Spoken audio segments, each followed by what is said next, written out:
Welcome to Aaradhya classes. મારું નામ છે વિપુલ દવે. આશા રાખું છું કે તમારા બધાની તબિયત સારી હશે. આજે આપણે ઇકોનોમિક્સમાં પહેલા ચેપ્ટરમાં જ્યાંથી આપણે અધૂરા છે, એટલે કે જ્યાં આપણે લેક્ચર પૂરું કર્યો તો આજે ત્યાંથી શરૂ કરી રહ્યા છીએ. આજનો આપણો સવાલ છે આર્થિક માહિતી રજૂ કરવાની પદ્ધતિઓ. આ ચેપ્ટરમાં આપણે અર્થશાસ્ત્ર વિશે ભણતા હતા, પછી એકમલક્ષી અને સમગ્રલક્ષી અર્થશાસ્ત્ર વિશે ભણ્યા, આર્થિક પ્રવૃત્તિ અને બિન આર્થિક પ્રવૃત્તિ વિશે ભણ્યા. હવે કોઈ પણ વ્યક્તિ જ્યારે આર્થિક માહિતી રજૂ કરે છે તો એ કઈ રીતે રજૂ કરી શકે છે, કેવી રીતે એને મેળવી શકાય છે, તો એ સવાલ છે. તો ફરીથી આર્થિક માહિતી રજૂ કરવાની પદ્ધતિઓ જણાવો. તો આર્થિક માહિતી રજૂ કરવાની 3 પદ્ધતિઓ છે.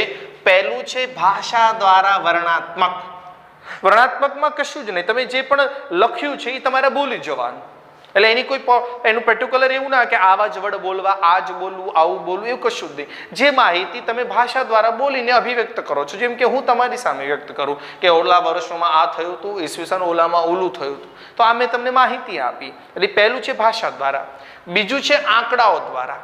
ઘણીવાર તમારે આર્થિક પદ્ધતિ એટલે આર્થિક માહિતી આપવી હોય તો તમે આંકડા દ્વારા સ્પષ્ટ આપી શકો છો કે 2002માં આટલું આવક થઈ હતી, 2020માં આટલી આવક થઈ. બસ એટલું સ્પષ્ટ આપણે આંકડામાં માહિતી આપી શકીએ છીએ. અને ત્રીજું છે આકૃતિ દ્વારા. કોઈ પણ માહિતી આપવી હોય આકૃતિ આપ. ઘણીવાર આપણે ક્રિકેટ મેચો જોતા હોય તો એમાં આકૃતિ દ્વારા આપણને કે આ ઓલા ખેલાડીએ આ બાજુ એટલા રન કર્યા, આ દિશામાં એટલા રન કર્યા, આ દિશામાં એટલા રન કર્યા, આવું એક ગ્રાફ આપે છે, આવી એક આકૃતિ આપે છે. એના દ્વારા પણ રજૂ કરી શકાય છે. તો હવે આપણે આંકડા માહિતી એટલે કે આંકડાથી માહિતીનું મહત્વ શું છે, કોઈને તમે આંકડા દ્વારા માહિતી આપો છો તો એનાથી શું મહત્વ છે, એનું મહત્વ શું છે. તો પહેલું છે સિદ્ધાંતોની આધારભૂતતામાં વધારો થાય છે. જ્યારે તમે કોઈ પણને આંકડાકીય માહિતી આપો છો તો એ સિદ્ધાંતોને સ્પષ્ટ સમજી શકાય છે.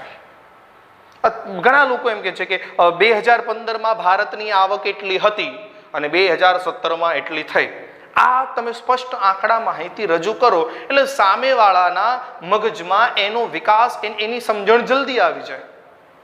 તમે કોઈને એમ કહો કે મારો પગાર પહેલા 20,000 હતો અને હવે 22,000 થયો છે, એ પછી પૂછશે નહીં કે કેટલો વધ્યો. એને સમજાઈ જશે કે નહીં, ચલો નોકરી સારી જ કરતો હશે તો જ. એટલે કે આંકડાકીય માહિતીથી તમે જે સિદ્ધાંત લોકોને સમજાવવા માંગો છો એ સિદ્ધાંતો સરળતાથી સમજાઈ જાય છે. એના પછી બીજું છે દશા અને દિશાનું વલણ જાણવા માટે.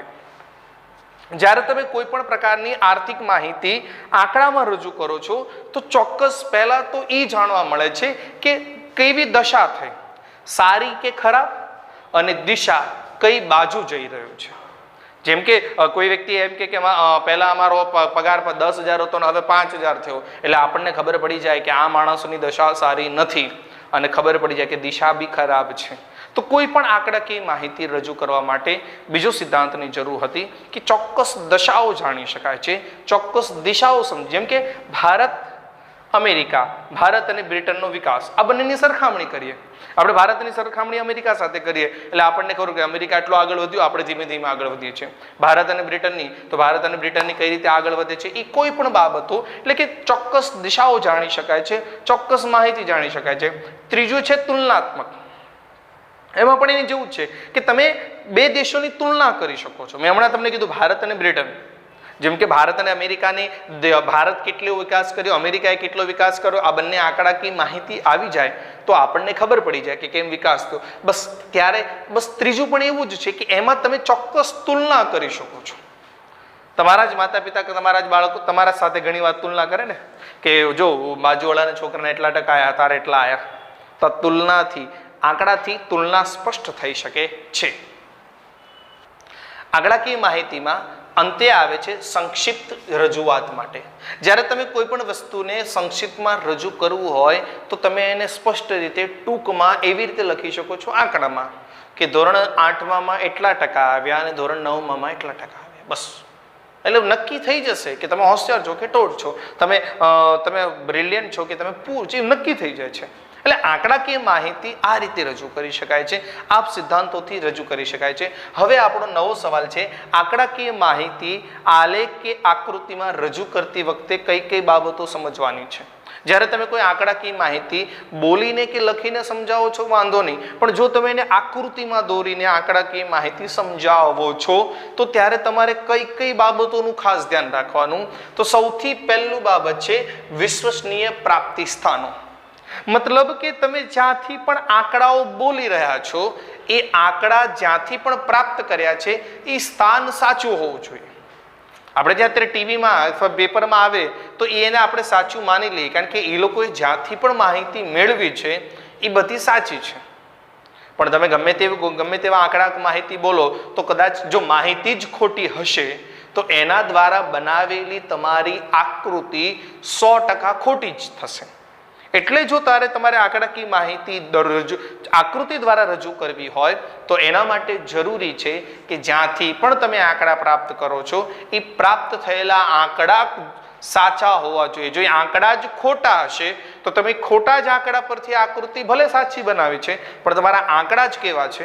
ખોટા. તો પહેલું જરૂરી છે કે તમે જ્યાંથી પણ આંકડા પ્રાપ્ત કરો છો એ આંકડા સ્પષ્ટ અને સાચા હોવા જોઈએ. બીજું છે બંને ધરી પરની વિગતો સ્વતંત્ર હોવું જોઈએ. મતલબ કે તમે જે પણ આકૃતિ બનાવો છો તો આપણે આલેખ બનાવતા હોય x અને y તો એ બંને સ્વતંત્ર હોવા જોઈએ. એક જ x એની પર જ y તો એના દ્વારા થતું નથી. બંને ધરી પોતપોતાની શું હોવી જોઈએ? સ્વતંત્ર. એકમાં કેટલા માણસો છે, એ કેટલા વર્ષ છે, કિંમત છે, જે બી તમે બે વસ્તુનું આલેખ દોરો છો એ બંનેની પોતપોતાની સ્વતંત્ર શું હોવી જોઈએ? ધરી હોવી જોઈએ. જો એક જ ધરી પર તમે કામ કરશો તો તમારી આકૃતિ ક્યારે બનતી નથી. એના વિશે કીધું છે. અને ત્રીજું છે સ્કેલ માપની પસંદગી. તમે જે ફૂટપટ્ટી પસંદ કરો છો એ યોગ્ય હોવી જોઈએ, એમાં સ્પષ્ટ આંકડા હોવા જોઈએ. તો જ તમારા 1 સેમી કે 5 સેમી કે 10 સેમી તમે જે પણ માપ લઈ રહ્યા છો એ સ્પષ્ટ થશે. જો તમે સ્કેલ બરાબર નહીં હોય તો તમારા દરેક વખતેના માપો બરાબર નહીં આવે, અને માપ બરાબર નહીં આવે તો તમારી જે પણ આકૃતિ તમે જેના દ્વારા આંકડાકીય માહિતી રજૂ કરી રહ્યા છો એ તમારી આકૃતિ સ્પષ્ટ નહીં આવે. તો આંકડાકીય માહિતી માટે પહેલું હતું પ્રાપ્તિ સ્થાનો, x ધરી પર પસંદગી કરવી. આપણો નેક્સ્ટ સવાલ છે આંકડાકીય માહિતીને આલેખ કે આકૃતિમાં રજૂ કરવા સમજાવો. આની પહેલા આપણે ભણ્યા હતા કે કઈ કઈ બાબતો આપણે ધ્યાન રાખીએ. તો જ્યાંથી પણ આપણને માહિતી પ્રાપ્ત થઈ છે વિશ્વસનીય હોવી જોઈએ, પ્લસથી આપણા સ્કેલ માપ બરાબર હોવું જોઈએ. હવે આપણે ભણી રહ્યા છીએ કે આંકડાકીય માહિતીને આલેખ દ્વારા સમજાવવા માટેની 3 પદ્ધતિઓ છે. પહેલું છે સાદી સ્તંભકૃતિ, બીજી છે પાસ પાસેની સ્તંભકૃતિ અને ત્રીજી છે વૃત્તાંશ આકૃતિની કૃતિ. હવે સાદીનો મતલબ એવું થાય છે કે જ્યારે તમે કોઈ અલગ અલગ વસ્તુને એક સાથે દર્શાવો છો, બરાબર, એને સાદી કહે, જેમાં બહુ સિમ્પલી હોય છે. સાદીમાં તમને શું કહેવામાં આવે છે કે જેમાં એક જ પ્રકારની માહિતી દર્શાવવા માટેનો સ્તંભ બનાવવામાં આવે. જેમ કે વર્ષ 1970-71 અનાજનું ઉત્પાદન કેટલું થયું? તો 23.8 lakh ton. 80-81 36.3 lakh ton. 90-91 55.1 lakh ton. 2001 69.7 lakh ton અને 2010-11 86.9 લાખ ટનનું થયું. તો આ રીતે આ માહિતી આપણી પાસે છે, આંકડાકીય માહિતી. તો એને આપણે આલેખ દ્વારા આ રીતે રજૂ કરી શકાય છે, જેમાં આપણે x અને y એવા બે અક્ષ બનાવીએ છીએ. એકની ઉપર આપણે લાખ ટન મૂક્યા છે અને એક અક્ષ પર આપણે સાલો મૂકી છે. પછી આ આંકડાકીય માહિતી અહીંયા હતી એને આપણે વર્ષ પ્રમાણે લખી અને એની આકૃતિ બનાવી છે. તો આ રીતે બહુ સિમ્પલ. પાછું સામે લખ્યું છે કે x પર વર્ષ છે, y પર અમે 10-10 ટન, આ 1 સેમી છે એટલે કે અડધો સેમી બરાબર 10 ટન, 1 સેમી બરાબર 20 ટન થાય છે. એ માહિતી લીધી છે. તો આ રીતે બહુ સરળતાથી આ આંકડાકીય માહિતીને આપણે આકૃતિ દ્વારા સમજી શકીએ છીએ. સાદી આકૃતિ પછી બીજી પદ્ધતિ છે પાસ પાસેના સ્તંભની કૃતિ. પાસ પાસેના સ્તંભની કૃતિમાં કેવું હોય કે જ્યારે તમારે એક સાથે એકથી વધુ માહિતી દર્શાવવાની છે તો તમે પાસ પાસેના સ્તંભોની આકૃતિ કહી શકો. હું તમારી પાસે આંકડાકીય માહિતી રજૂ કરી છે, જોઈ લો મિત્રો. સૌથી પહેલા મેં વર્ષો લખ્યા છે, એની પછી એ સમયમાં ભારતમાં પુરુષોનું સાક્ષરતાનું પ્રમાણ કેટલું હતું, સ્ત્રીનું પ્રમાણ કેટલું હતું અને કુલ પ્રમાણ કેટલું હતું. મતલબ કે એક વર્ષની સામે મારી પાસે 3 માહિતી છે, એટલે હું એક વર્ષમાં 3 સ્તંભ બનાવીશ. એવી રીતે દરેક વર્ષના હું અલગ અલગ સ્તંભ બનાવીશ. સ્તંભ બનાવતી વખતે એક્સ અક્ષ પર વર્ષ લેવાના છે, વાય પર 1 સેમી બરાબર 10%. આવી રીતે આપણે સ્તંભ બનાવવાના છે અને આ રીતે આપણે એના સ્તંભ બનાવીશું. મિત્રો, પાસ પાસેની કૃતિમાં, સ્તંભ કૃતિમાં હવે અહીંયા તમને સમજવા માટે મેં થોડી આપણી સ્લાઇડ સહેજ નાની કરી છે, એટલે કદાચ તમને આછું દેખાતું હશે, પણ અહીં હું તમને પછી સ્લાઇડ મોટી કરી આપીશ. જેમાં 1951માં આપણી પાસે 30.17% પુરુષો ભણેલા હતા, જેમાં સ્ત્રીઓ 12.79% ભણેલી હતી અને કુલ 21.9. તો એક વર્ષમાં મારે 3 સ્તંભ બનાવવાના હતા, એટલે એક અક્ષ પર મેં વર્ષ લીધા છે, એટલે કે ટકાવારી લીધી છે, અને એક અક્ષ પર મેં વર્ષ લીધા છે. અહીંયા મેં એક્સ અક્ષ પર વર્ષ અને વાય પર 1 સેમી બરાબર 10% લીધા છે. આ બાજુ મેં 3 પ્રકારની અલગ અલગ ડિઝાઇન માટે લખ્યું છે, કે જેમાં મેં ચોકડી એટલે કે ક્રોસવાળી ડિઝાઇન કરી છે અને મેં પુરુષ નામ આપ્યા છે.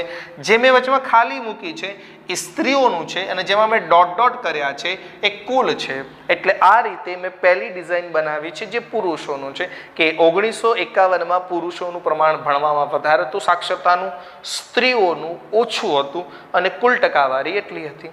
એવી રીતે, એટલે આ રીતે પણ જ્યારે તમારી પાસે એકથી વધારે માહિતી હોય અને એક સાથે રજૂ કરવી હોય તો તમે આ રીતે પાસ પાસે સ્તંભ બનાવીને પણ એને રજૂ કરી શકો છો. ત્યારબાદ ત્રીજી પદ્ધતિ મિત્રો, એનું નામ છે વૃતાંશ પદ્ધતિ. આ પણ આંકડાકીય માહિતી રજૂ કરી શકે છે. જ્યારે તમારી પાસે 2 કે તેથી વધુ માહિતી હોય તો જ તમે વૃતાંશ પદ્ધતિનો ઉપયોગ કરી શકો છો. મિત્ર, એક પદ્ધતિ, એક જ આંકડાકીય માહિતી હોય તો તમે વૃતાંશ દોરી શકતા નથી. 2 કે તેથી વધુ હોય તો જ તમે વૃતાંશ દોરી શકો છો. જો મિત્રો, મેં અહીંયા ઉદાહરણ તરીકે તમારી સામે 3 માહિતી લખી છે, કે ભારતમાં ખેતી ક્ષેત્ર 13.9% લોકો રોજગારી મેળવે છે, જ્યારે ઉદ્યોગ ક્ષેત્રે ભારતમાં 26.2% લોકો અને સેવા ક્ષેત્રે 59.9%.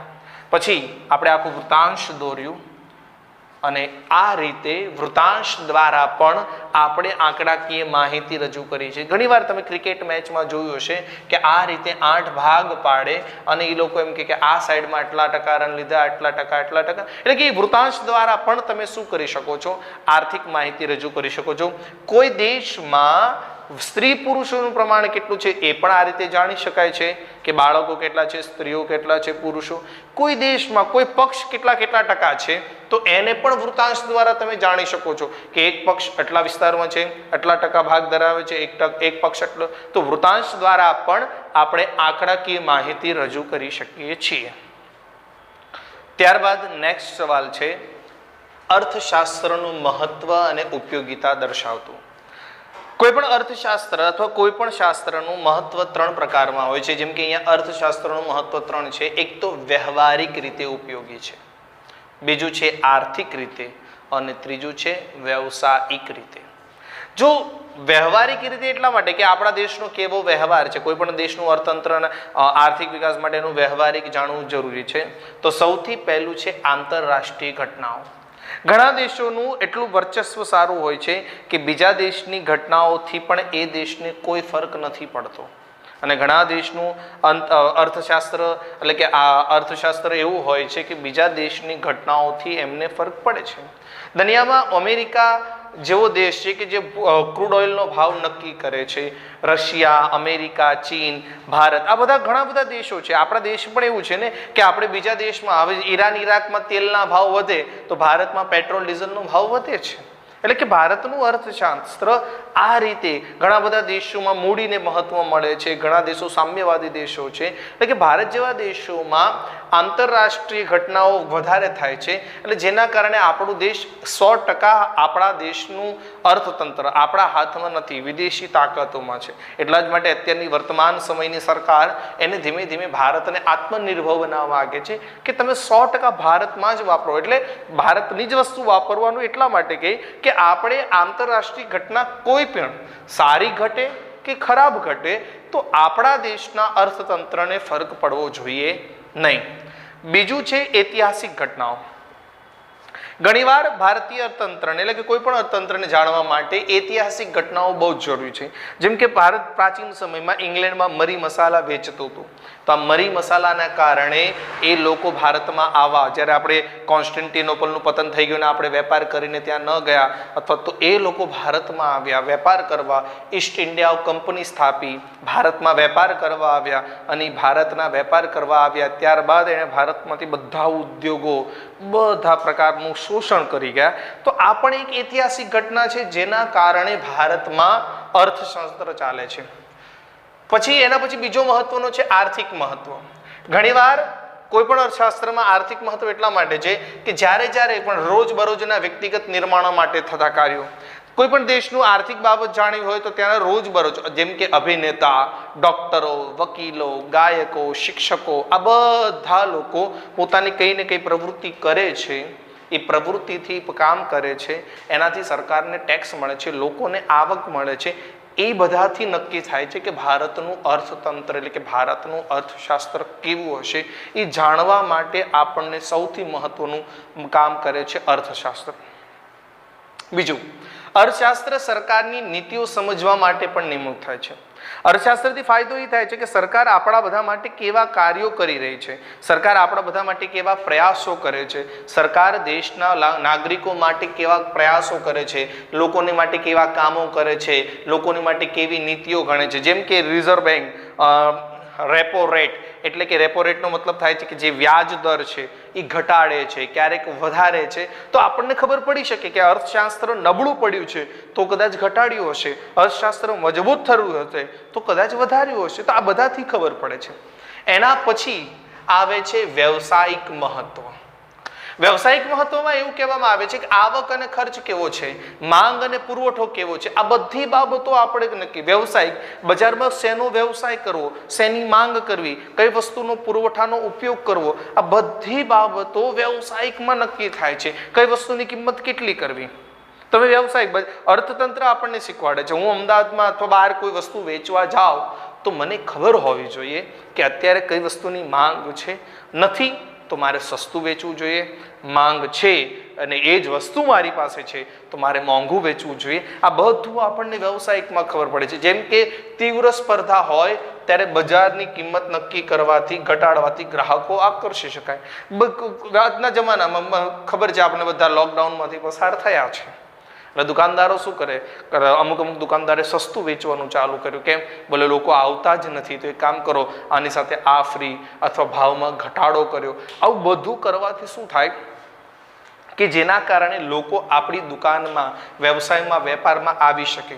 બીજું, અર્થશાસ્ત્રના મૂળભૂત રીતે આર્થિક નિર્ણયો કરવામાં મદદરૂપ થાય છે. આપણા અર્થશાસ્ત્રના જેટલા પણ મહત્વ છે એ બધા જાણી શકાય, બધા સમજી શકાય, એના માટે અર્થશાસ્ત્ર આપણને ખૂબ જરૂરી છે. એ પછી ગ્રાહક તરીકે હોય, ઉત્પાદન તરીકે હોય કે શ્રમિક તરીકે હોય, ગ્રાહક કઈ વસ્તુ ઉત્પાદન માંગ કરે છે.